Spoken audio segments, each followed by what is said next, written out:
Kita colokkan. Oke, udah bunyi. Ini yang diukur dari outputnya ya, output DSP, bukan di speaker ini. Output DSP saya solder kabel ini masuk ke input mic ya, ini begitu. Kita fan delay di sini. Jadi ketemunya roll off-nya di sini, ini roll off-nya di sini. Terus di sini dibikin jeglong biar si speakernya responnya lebih flat gitu.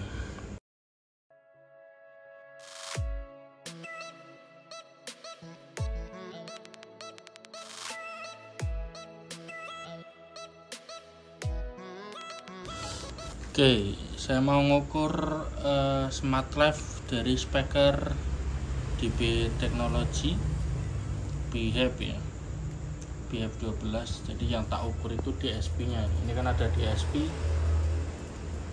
ada digital prosesornya. Jadi dia nggak pakai tone control, tidak pakai crossover aktif, pakainya DSP ya. DSP nya di sini, nah ini dia di dalam sana ya, dari bawah begitu. Nah ini yang saya konekkan di sini. Jadi output dari DSP ada dua, high dan low ya. Kita coba ukur pakai smart life seperti apa hasilnya. Kita colokkan. Oke, udah bunyi.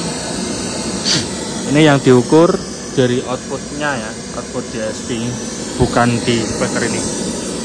Output DSP saya solder kabel ini masuk ke input mic ya, ini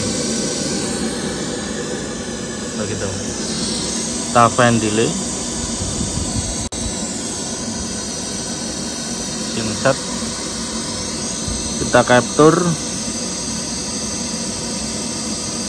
Oke, sudah ya, ini persis. Oke. Ini hasilnya seperti ini. Saya cabut. Oke, hasilnya seperti ini. Dan ini untuk bagian low nya. Ini gain sama ya, jadi setelan gain sama, hasilnya seperti ini bolong. Jadi titik cross point-nya terendahnya atau titik ketemu lah, bukan itu cross point di 3 kilo 3 kilo pas. Tetapi ini kalau tak lihat ya, dia midnya itu turunnya di sini, di potongannya di 2,1 kilo untuk bagian mid.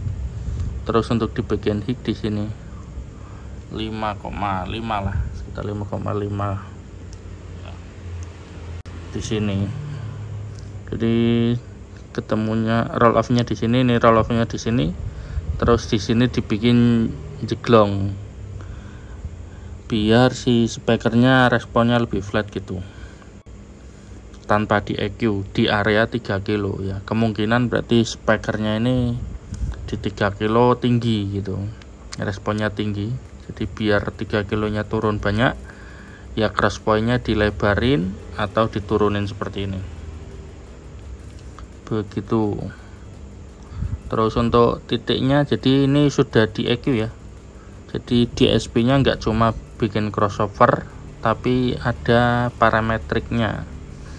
Ini bisa dilihat, ini turun 8,6 kilo turun, terus ini naik 14 kilo naik.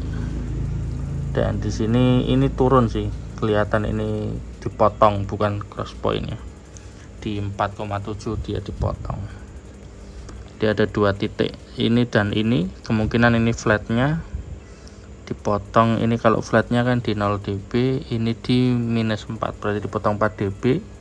Terus ini dipotong lagi di mungkin 4 dB lagi, karena ini dekat di cross point, jadi dia agak lebih turun. Ini untuk bagian high. Untuk bagian low seperti ini. Low nya dia roll off ini di 40 Hz, 0 dB nya di 40 Hz. terus ini tertingginya di 76. Sepertinya ini di boosting ya, ini di boosting 76, ada di 12 dB. Terus ini naik lagi di 240 ya, ini kelihatan di EQ, ini jelas banget di EQ. Ini di EQ, ini 1 2 3 4, ini di EQ potong, kalau ini kan naik. Jadi kalau dilihat ini cross point-nya di 40 ya, 40 Hz, bawahnya HPF-nya. Terus ini 70 di boosting, 260 240 ya, 250 di boosting, 600 di boosting. Terus di sini 1,5 dipotong, potongnya tipis, ini sekitar 1,5 dB tapi agak lebar, Q-nya lebar gitu. Kalau ini Q-nya tipis, mungkin di setel 4 atau 4,5 gitu. Dan hasilnya seperti ini. Untuk hasil outputnya nggak bisa saya ukur karena ini servisan, nggak ada speaker ya, cuma modul saja. Untuk hasilnya pokoknya seperti ini. Ini dua-duanya kalau bunyi harusnya nyambung begitu. Untuk gainnya jauh ya. Untuk di high untuk di low nya dulu, tertingginya di 12 dB. Terus untuk rata-ratanya ini di sekitar 5 dB-an. Untuk high nya tertingginya di 0 dB. Nah, ini tertingginya di 0 dB. Jadi ini kan single, berarti tweeternya jauh lebih kencang ya daripada midnya, daripada 12 nya, karena ini 12 in begitu. Jadi bedanya sekitar 5 dB untuk yang tanpa boostingan ya. Untuk kalau disamain di 1 kilo nggak beda gitu, tapi untuk di area low nya dia beda. Kalau di sini aja udah beda 6 dB lah. Di bedanya antara mid dan high sekitar 5 dB. Untuk di pengaturan gain DSP nya ini ya, digital prosesornya begitu. Jadi begitu untuk respon output DSP dari DB Technology, speaker aktif DB Technology. Barangkali ada yang mau nyoba-nyoba dibikin seperti ini, bisa. Ini untuk speaker 12 ini ya. Untuk speaker 15 harusnya beda lagi. Oke, gitu. Jangan lupa di like, subscribe. Terima kasih.